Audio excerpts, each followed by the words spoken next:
नमस्कार दोस्तों। तो आज की इस वीडियो में हम बात करने वाले हैं about the topic menstrual cycle. Okay, तो स्टार्ट करते हैं। आज का अपना टॉपिक है दोस्तों मेंस्ट्रुअल साइकिल। शॉर्ट में इसको हम एमसी बोलते हैं। ओके, देखो सबसे पहले दोस्तों मेंस्ट्रुअल साइकिल होता क्या है। So basically it's a cyclical changes. Okay, it's a cyclical changes that occurs into the ovary and uterus. तो कुछ साइक्लिकल चेंजेस होते हैं, हर महीने आपको ये चेंजेस आपको देखने को मिल जाते हैं। Okay, so basically it's a cyclical changes in ovary and uterus called menstrual cycle। इसी को क्या कहते हैं? menstrual cycle। ओके दोस्तों, देखो जो menstrual cycle होता है ना, it occurs in case of female. Male में एज सच आपको कोई भी चीज देखने को नहीं मिलता। ओके, अब ये कब स्टार्ट होता है? So basically menstrual cycle start होता है एट द प्यूबर्टी। ओके, तो जब प्यूबर्टी स्टार्ट होती है फीमेल के केस में ना, तभी से आपको menstrual cycle भी देखने को मिलता है। Okay, so start at puberty। Okay, generally हम बोल सकते हैं 10 to 14 इयर्स के बीच में आपको देखने मिल जाएगा। सो 10 to 14 इयर्स ऑफ एज, 10 से 14 साल की लड़की के बीच में, 10 से 14 साल के बीच में कभी भी ये स्टार्ट हो सकता है। ओके, तो जो सबसे पहला मेंस्ट्रुअल साइकिल होता है उसको दोस्तों हम क्या कहते हैं? Menarche. Okay, so menarche, this menarche is the first menstrual cycle. This is first menstrual cycle and this represent what? The onset of puberty। okay, तो ध्यान देना, जिस दिन पहला menstrual cycle आता है ना, वहीं से हम बोलते हैं कि puberty start हो चुका है। okay, so this ये होता ही तब है जब puberty आती है। okay, so onset of puberty। okay, so the first menstrual cycle, जो सबसे पहला मेंस्ट्रुअल साइकिल उसको बोलते हो मिनार्च। ओके, अब जो सबसे लास्ट का मेंस्ट्रुअल साइकिल होता है, एक बात याद रखना दोस्तों, एक फंडामेंटल डिफरेंस आपको देखने मिलेगा बिटवीन मेल एंड फीमेल।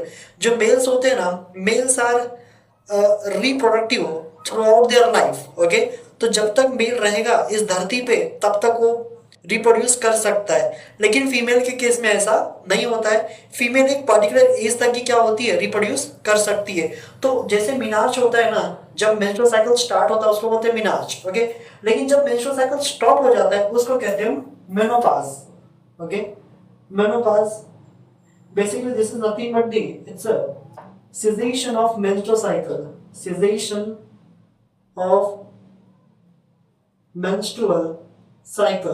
तो जब मेंस्ट्रुअल साइकिल आना बंद हो जाता है फीमेल को, उसी को कहते हैं हम मेनोपॉज। आप या फिर आप बोल सकते हो the last menstrual cycle. Okay, basically menopause होता कब है? So somewhere around at the age of 45 to 50, 50 या 45 से लेके 50 साल की एज में दोस्तों ये कभी भी हो सकता है। ओके, तो मेनोपॉज आपको देखने मिलता है इन केस ऑफ फीमेल।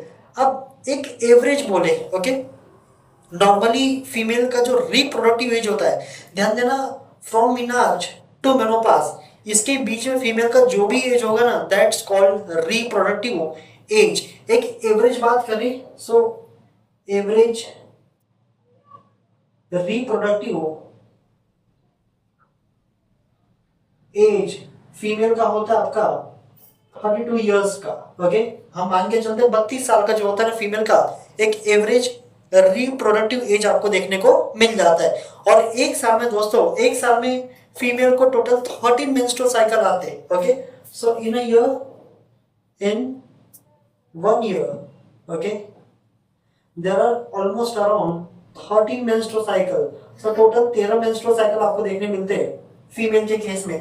तो हम बोल सकते हैं, और हाँ एक बात याद रखना, एक मेंस्ट्रुअल साइकिल का मतलब है एक एग प्रोड्यूस होगा। ओके, तो एक मेंस्ट्रुअल साइकिल का मतलब है एक एग आपका प्रोड्यूस हुआ है। यहाँ पे कितने आ रहे? Total 13 menstrual cycle in 1 year. इसका मतलब फीमेल जो रिप्रोडक्टिव एज में है, that female is capable of producing 13 eggs in a year. एक साल में वो 13 एग्स को प्रोड्यूस कर सकती है। अब कितने साल का रिप्रोडक्टिव एज होता है? तो टोटल 32। तो सिंपली इसको मल्टीप्लाई कर देते हैं हम। सो 32 years multiplied by 13 menstrual cycle, it comes to 416x। इसका मतलब नॉर्मली, ओके, हम बोल सकते हैं average, okay, on an average जो फीमेल होती है she produces almost around 416 eggs throughout her reproductive age. तो अपने पूरे रिप्रोडक्टिव एज में कोई एक फीमेल जो है ना लगभग 416 एग्स प्रोड्यूस कर सकती है। तो दोस्तों ये थोड़ा सा बेसिक इंफॉर्मेशन हो गया अबाउट दी मेंस्ट्रुअल साइकिल।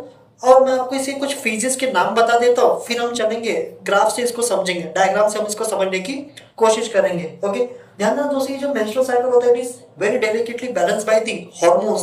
तो कुछ हार्मोन्स होते हैं जो कि इसको बहुत ही डेलिकेटली क्या करते हैं, बैलेंस करने का काम करते हैं। और यहाँ पे आपको टोटल 4 फेजेस मिल जाएंगे। Okay, so there are total 4 phases of menstrual cycle.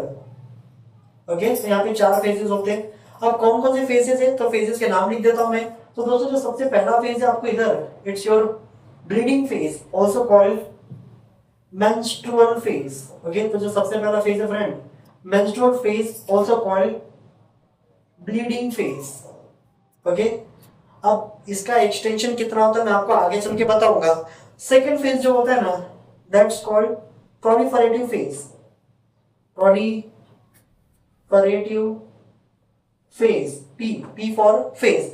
इसी का दूसरा नाम है दोस्तों आपका फॉलिकुलर फेज। इसी को हम क्या कहते हैं, फॉलिकुलर फेज। ओके, जो तीसरा आपका फेज है दोस्तों वो है आपका ovulatory phase. Ovulatory phase. Okay, this is the shortest phase. याद रखना, ovulatory phase is the shortest phase. मैं यहाँ पे लिख देता हूँ, this is the shortest phase. सबसे छोटा फेज यही होता है। ओके, सिर्फ एक दिन का होता है, 24 घंटे का होता है। जो चौथा फेज है ना, दैट्स योर सिक्रेटरी फेज। इसको हम कहते हैं सिक्रेटरी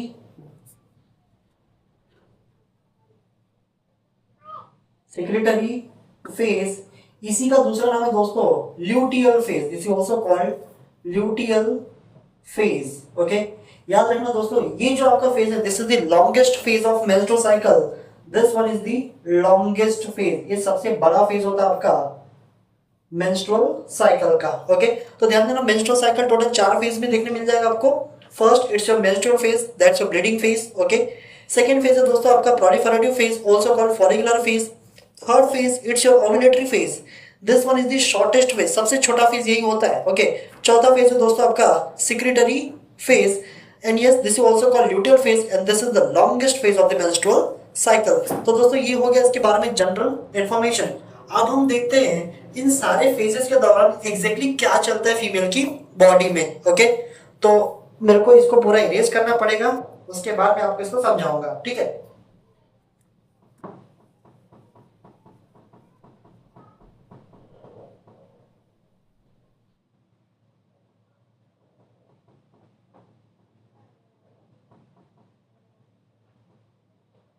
तो फ्रेंड्स आपको मैं ये इस ग्राफ के द्वारा समझाऊंगा।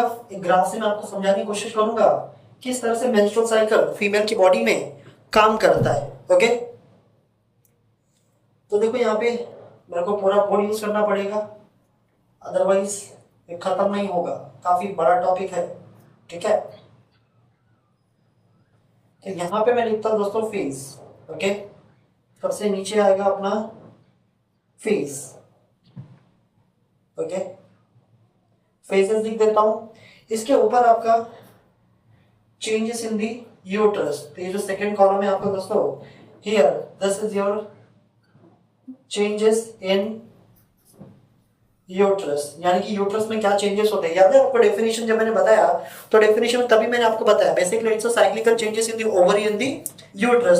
तो हमको ये भी देखना है कि यूट्रस में क्या क्या चेंजेस होते हैं। ओके, इसके बाद दोस्तों यहाँ पे लिखूंगा मैं ऊपर हार्मोन्स ऑफ ओवरी और द ओवेरियन हार्मोन्स। कौन कौन से ओवरी के आपके हार्मोन्स यहाँ पे काम करते हैं, सो ओवेरियन हार्मोन्स। सो दोस्तों आपके पास है ओवेरियन हार्मोन्स। ओके, जैसे मैंने आपको बताया था this entire cycle is dedicatedly balanced by the hormones. तो यहाँ पे हमको ओवेरियन हार्मोन्स का लेवल भी देखना पड़ेगा हर जगह कहाँ पे क्या हो रहा है। उसके बाद दोस्तों देखेंगे changes in the ovary. Okay, ये भी बहुत इंपॉर्टेंट है ना, changes in ovary. Changes in ovary, ovary में क्या क्या आपको चेंजेस देखने को मिल रहे हैं। और लास्ट का जो सबसे ऊपर का कॉलम है दोस्तों, यहाँ पे हम देखेंगे हार्मोन्स ऑफ पिट्यूटरी और द पिट्यूटरी हार्मोन्स। ओके, अब यहाँ पे आपका पिट्यूटरी भी इन्वॉल्व होता है, याद रखना पिट्यूटरी ग्लैंड भी यहाँ पे इन्वॉल्व होगा। ओके, तो थोड़ा सा मैं इसको लंबा कर देता हूँ ताकि मुझे परेशानी ना हो आपको अच्छे से समझाने में। ठीक है,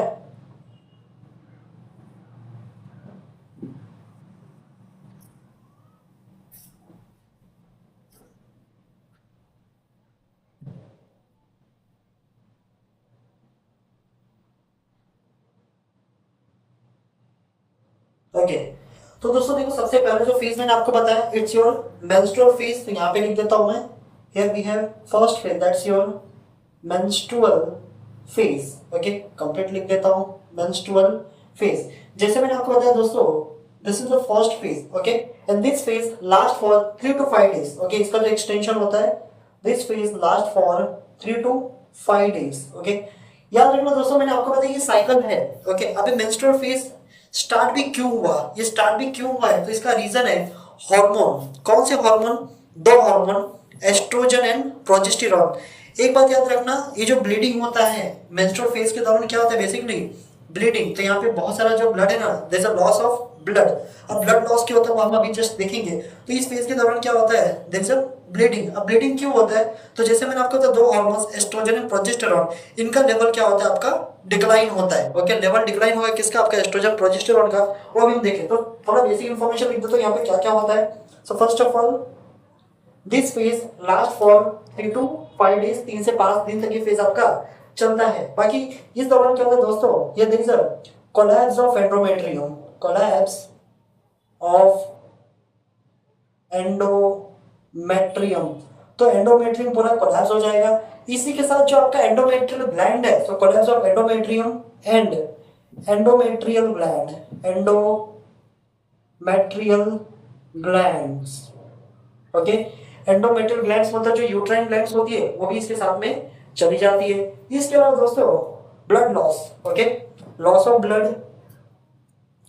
loss of blood, almost 45 to 100 ml के आसपास ब्लड यहाँ पे लॉस होता है दोस्तों, याद रखना। So there will be the loss of almost around 45 to 100 ml of blood.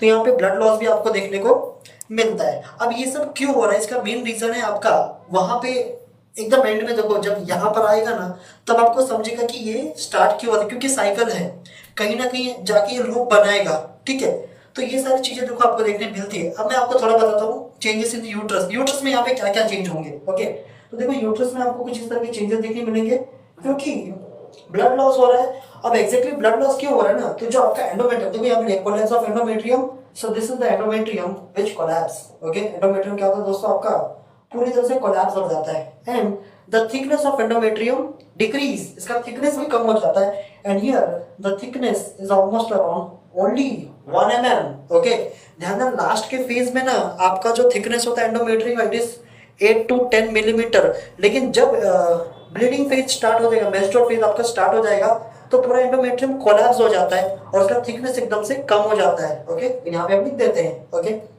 Here अब एंडोमेट्रियम कोलैप्स हो तो आपको समझ में आना चाहिए कि यहाँ पे थिकनेस का क्या हो गया, कम हो गया।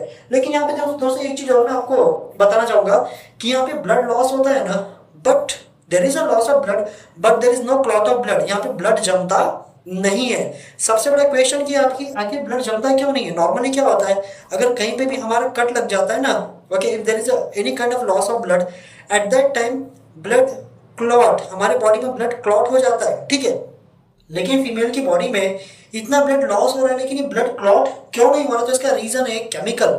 यहाँ पे एक सब्सटेंस प्रेजेंट होता है दोस्तों, उसका नाम है आपका fibrinolysin. Okay, so this fibrinolysin prevents the clotting of blood. याद रखना, बहुत इंपॉर्टेंट है। Okay, fibrinolysin prevent blood clot, ये ब्लड को क्लॉट होने से रोकता है दोस्तों। Okay, so fibrinolysin prevents blood clot. Okay, तो ये तो देखो आपका हो गया changes in the uterus. Okay, आगे बात करते हैं ओवेरियन हार्मोन। तो ध्यान देना, यहाँ पे जैसे मैंने आपको बताया, here there is a decline in 2 ovarian hormones, एक आपका एस्ट्रोजन और प्रोजेस्टेरॉन। तो यहाँ पे मैं 2 हार्मोन्स का लेवल बना देता हूँ। सबसे नीचे आप देखोगे, so this one is your progesterone, ये आपका दोस्तों प्रोजेस्टेरॉन, और ये है आपका एस्ट्रोजन। एस्ट्रोजन भी आपका डिक्लाइन हो चुका है। लेकिन एक बात और मैं आपको बता दूं, इसी दौरान क्या होता है, आपका FSH प्रोड्यूस होना स्टार्ट हो जाता है। Here there is a production of FSH, तो उसको हम यहाँ पे देखेंगे। ठीक है, तो इसको मैं कुछ इस तरह से आपका बनाता हूँ। ठीक है, अब देखो दोस्तों, ये दोनों, दिस वन ये आपका रिप्रेजेंट कर रहा है एस्ट्रोजन।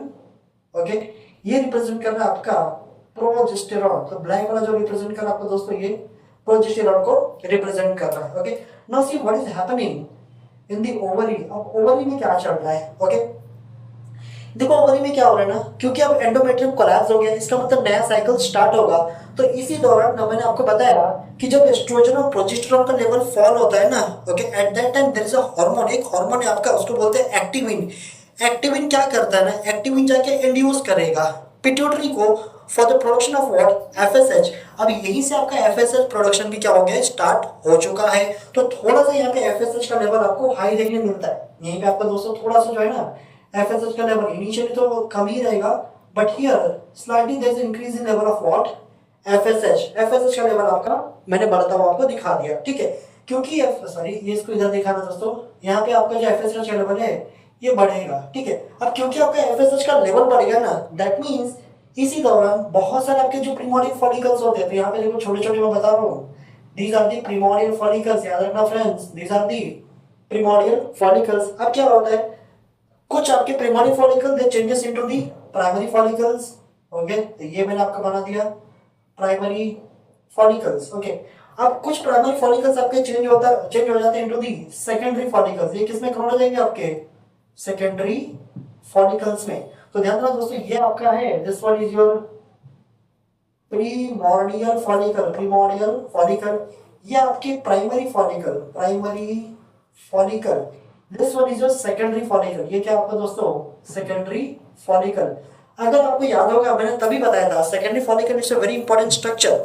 जैसे ये आ गया ना, अब क्या होगा, this start producing what, hormone called estrogen. इसका काम है एस्ट्रोजन को प्रोड्यूस करना, ओके, इसका काम है आपका एस्ट्रोजन को प्रोड्यूस करना। समझ में आ रहा है? तो दोस्तों देखो यही सारे चेंजेस आपको देखने मिलते हैं in the first phase, that's your menstrual phase, also called bleeding phase. चलते हैं नेक्स्ट फेज में आपका, ओके। नेक्स्ट फेज में देखो क्या क्या होता है। नेक्स्ट फेज दोस्तों आपका proliferative phase, okay. So the next phase we have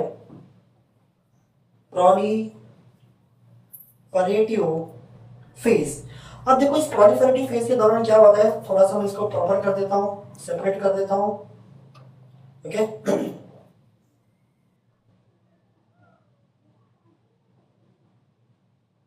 अब देखो दोस्तों प्रोलिफरेटिव फेज, तो बेसिकली ये जो फेज है ना, during proliferative phase what happened, the repair of endometrium start. तो जो एंडोमेट्रियम आपको कोलैप्स हो गया था ना, ये एंडोमेट्रियम वापस से रिपेयर होना स्टार्ट हो जाता है। अब कैसे होगा, तो इस एंडोमेट्रियम को रिपेयर करने का मेन काम कौन कर रहा है दोस्तों, एस्ट्रोजन। अब एस्ट्रोजन कौन प्रोड्यूस कर रहा है, जैसे मैंने आपको बताया सेकेंडरी फॉलिकल, ये जो सेकेंडरी फॉलिकल है ना, दिस इसी के follicular cell they start producing what, hormone called estrogen. That means अब यहां से आपका एस्ट्रोजन का लेवल बढ़ना शुरू हो जाएगा। तो मैं अब एस्ट्रोजन का लेवल बढ़ा रहा हूं क्योंकि सेकेंडरी फॉलिकल ऑलरेडी आपका आ चुका है। So this is what the level of your estrogen. तो एस्ट्रोजन का लेवल अभी हाई ही रहेगा, ठीक है। अब देखो मीनवाइल यहाँ पे क्या हो रहा है, changes in the uterus. Uterus में क्या हो रहा है ना, अब आपका जो यूट्रस है दोस्तों वो रिपेयर हो रहा है, okay. That means now the thickness of endometrium is increasing, okay. और प्रोलिफरेटिव फेज के दौरान जो थिकनेस होता है एंडोमेट्रियम का, वो कुछ हद तक हम बोल सकते हैं it is around 3 to 5 millimetre, okay. तो इसका थिकनेस बढ़ के, ध्यान दें यहाँ पे सिर्फ 1 mm था, now the thickness of endometrium increase, okay, now it becomes almost around 3 to 5 millimetre. So अब देखो प्रोलिफरेटिव फेज के दौरान सबसे पहले लिख देता है extension, so 5th to 13th day, okay. तो दोस्तों सबसे पहले ये 5वें दिन से स्टार्ट होगा, 13वें दिन तक ये आपका चलता रहेगा, ठीक है। इस दौरान क्या होगा आपका, repair of endometrium, repair of endometrium and endometrial gland. तो यहाँ पे एंडोमेट्रियम का भी रिपेयर होता है और एंडोमेट्रियल ग्लैंड जो ना वो भी फॉर्मेशन होना स्टार्ट हो जाता है। इसके अलावा the thickness of uterus also increase. तो यहाँ पे मेंशन कर देता हूँ, okay, increase in thickness of uterus. अब धीरे धीरे यूट्रस का थिकनेस आपका बढ़ना शुरू हो गया। ध्यान देना दोस्तों, यहाँ पे यूट्रस का थिकनेस कितना हो गया, here it is 3 to 5 millimetre, okay. अब देखो ये एफएसएच का लेवल आपका यहाँ पे हाई ही रहेगा, ओके, हाई ही रहेगा।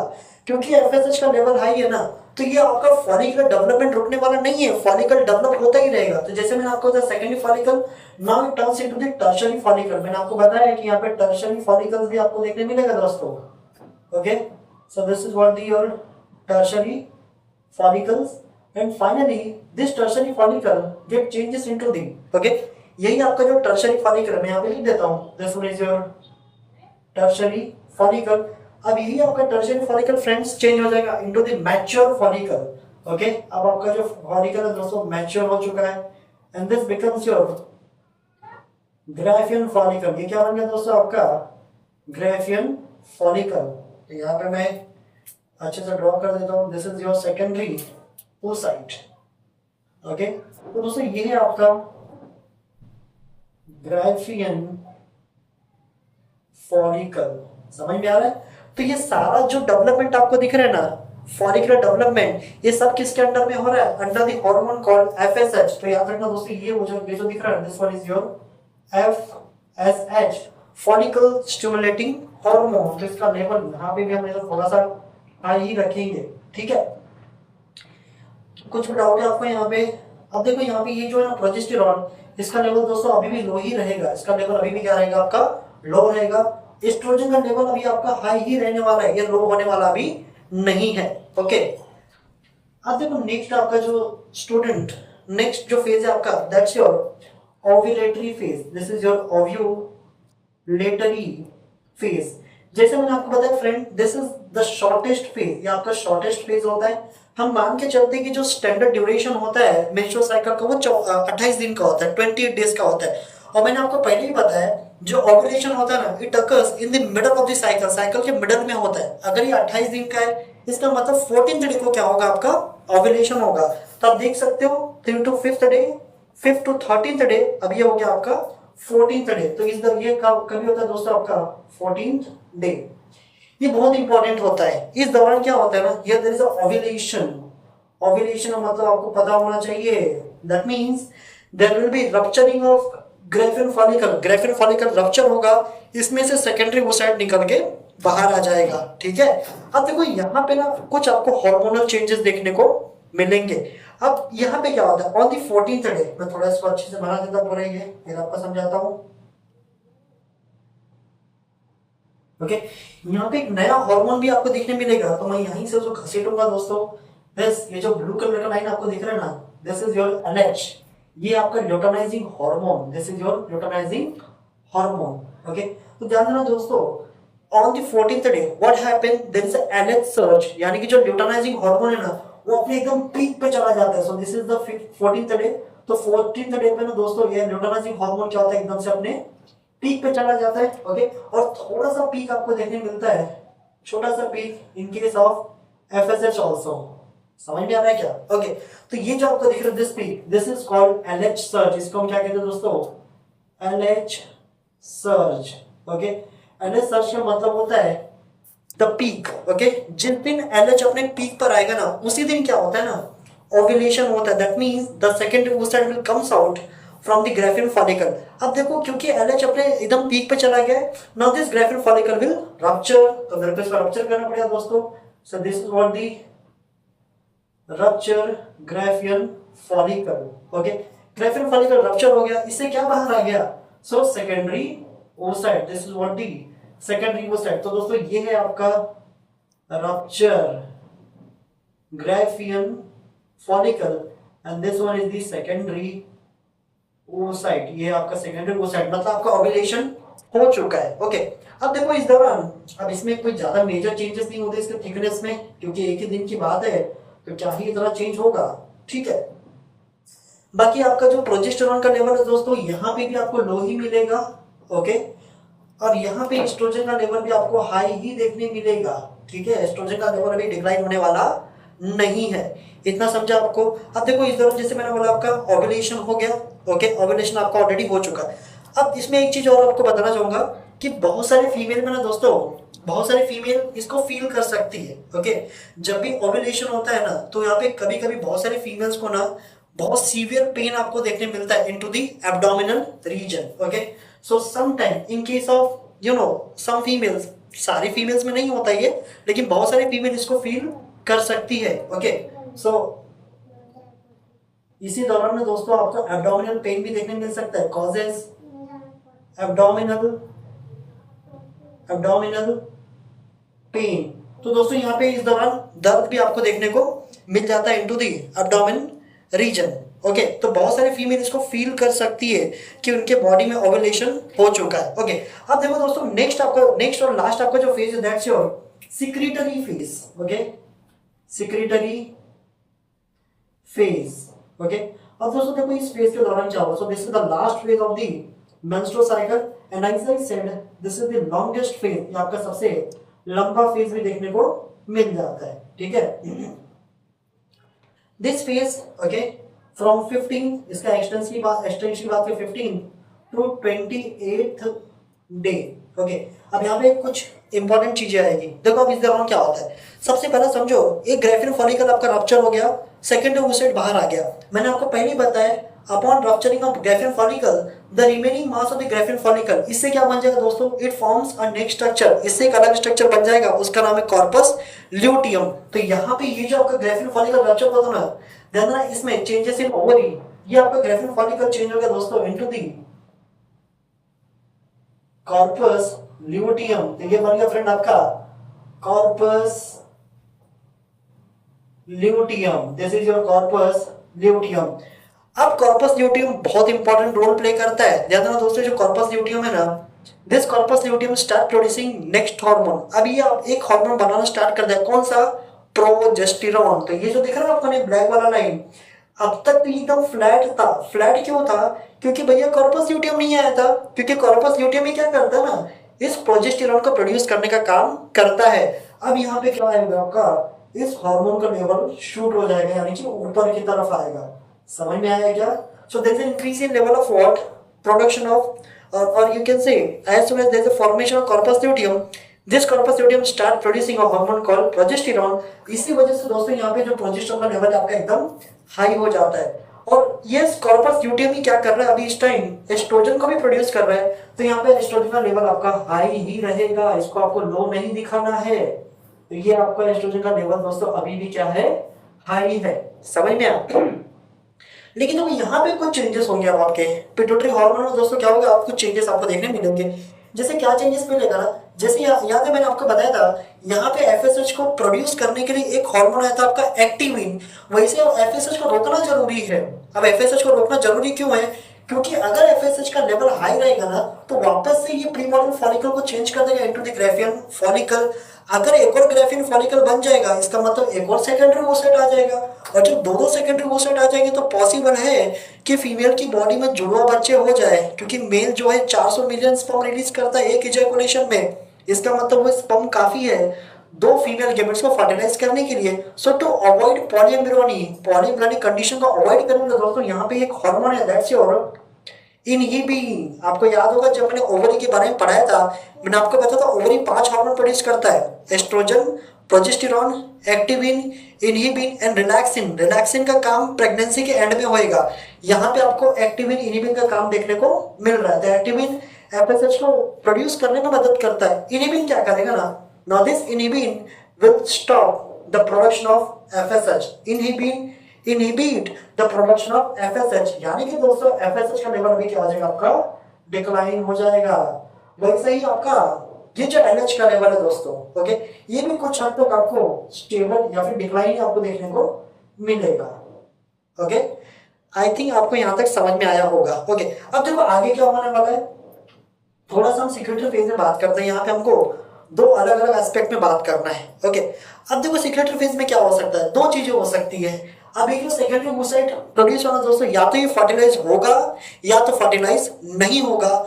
दोनों केस में हम देखेंगे कि दोनों केस में देखेंगे कि मेंस्ट्रुअल साइकिल किस तरह से काम करेगा। लेकिन उसके पहले थोड़ा सा छोटा सा चीज मैं आपको बता दूं, इस यूट्रस में क्या चेंजेस हो रहे हैं दोस्तों। यूट्रस में क्या चेंजेस होंगे, तो जो यूट्रस उसका थिकनेस और बढ़ जाता है। यूट्रस का थिकनेस क्या होगा दोस्तों, और आपका बढ़ जाएगा। Okay, and in the secretory phase the thickness of changes reaches up to 8 to 10 mm, मतलब मैक्सिमम थिकनेस आपको देखने मिल रहा है। यहाँ पे यूट्रस रेडी है किस लिए, to implant the fertilise egg. तो यूट्रस अपनी तरफ से तैयार है कि बाई चांस अगर स्पर्म आ जाता है, फर्टिलाइजेशन हो जाता है इस सेकेंडरी oocyte का, यानी कि एग का। ध्यान देना ये सेकेंडरी oocyte आपका एग नहीं है, this is one stage prior to the egg. अगर ये एग में कन्वर्ट हो गया, फर्टिलाइजेशन हो गया ना, तो फटाक से इम्प्लांटेशन में रेडी रहना जरूरी है यूट्रस को। तो आपका यूट्रस तो रेडी हो चुका है, ठीक है। अब यहाँ पे कैच है, ओके। सपोज करो, सपोज इफ फर्टिलाइजेशन अकर, तो दो कंडीशन मैं यहाँ पे लिखूंगा दोस्तों, दो कंडीशन। पहला, if fertilisation occur, if fertilisation occur, suppose करो अगर फर्टिलाइजेशन हो गया ना, उस केस में क्या होगा, this corpus luteum will survive for next 3 month. ये कॉर्पस ल्यूटियम दोस्तों अगले 3 महीने तक जिंदा रहेगा, सर्वाइव करेगा। सबसे बड़ा क्वेश्चन कि इसको सर्वाइव करने में मदद कौन करता है? So here there is a production of one more hormone that we call HCG, human chorionic gonadotropin. अब देखो if fertilisation occur then there will be production of HCG, okay. अब यहाँ पे आपका HCG यानी कि इसका नाम है दोस्तों ह्यूमन कोरियोनिक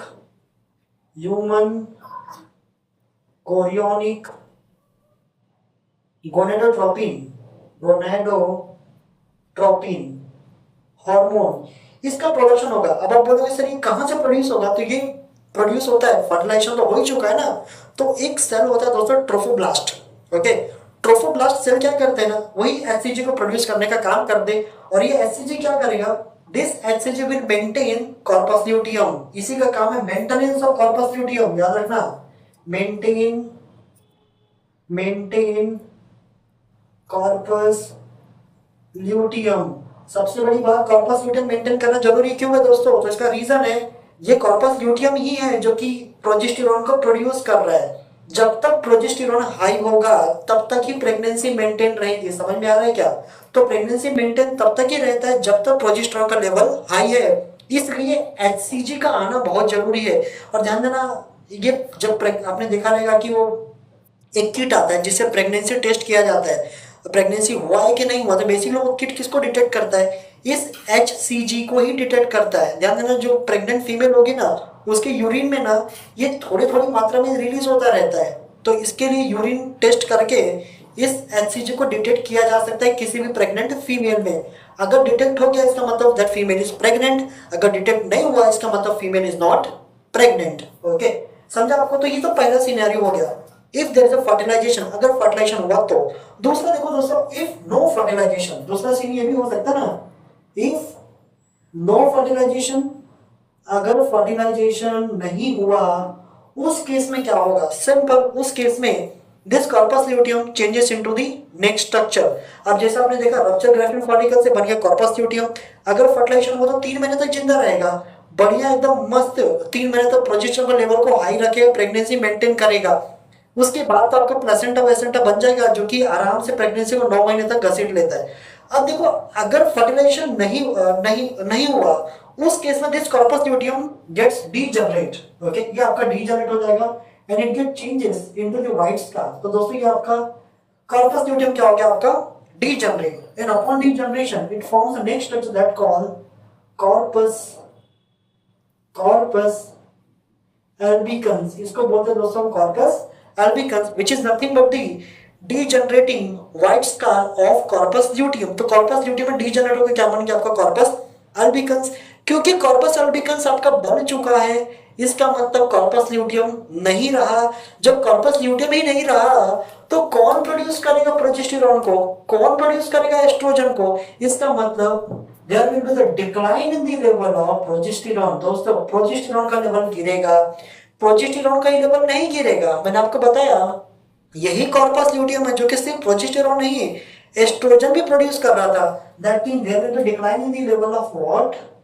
एस्ट्रोजन। दोनों ही हार्मोन आपके डिक्लाइन हो जाएंगे, और जिस दिन ये दोनों हार्मोन डिक्लाइन हुए उसी दिन क्या हो जाएगा? साइकिल स्टार्ट हो जाएगा, उसी दिन वापस से ब्लीडिंग स्टार्ट। और जिस दिन ब्लीडिंग स्टार्ट हो जाएगा ना दोस्तों, उसी को बोलेंगे हम that is the first day of menstrual cycle. समझ में आया क्या? आई थिंक दोस्तों आपको ये समझ में आया होगा अच्छे से पूरा, ओके। एक बार थोड़ा सा मैं आपको रिवाइज कर देता हूँ, टॉपिक आपका खत्म हो चुका है, ओके। तो मेंस्ट्रुअल साइकिल का बेसिक इन्फॉर्मेशन नहीं दूंगा, ऑलरेडी आपने देख लिया है। तो 4 फेजेस है, menstrual phase, proliferative phase, ovulatory phase and secretary phase. Menstrual phase last for 3 to 5 days. इसके दौरान कोलैप्स ऑफ एंडोमेट्रियम, आप देखोगे एंडोमेट्रियम कोलैप्स हो गया, थिकनेस सिर्फ 1 mm के आसपास रह गया, पूरा एंडोमेट्रियम कोलैप्स हो जाता है, एंडोमेट्रियम चला जाता है, एंडोमेट्रियल ग्लैंड्स चली जाती है। इसके अलावा there is a loss of blood, almost around 50 से 100 ml ब्लड लॉस होता है। लेकिन ध्यान देना दोस्तों, यहाँ पे ब्लड क्लॉट नहीं होगा। इसका रीजन क्या है? फाइब्रिनोलाइसिन।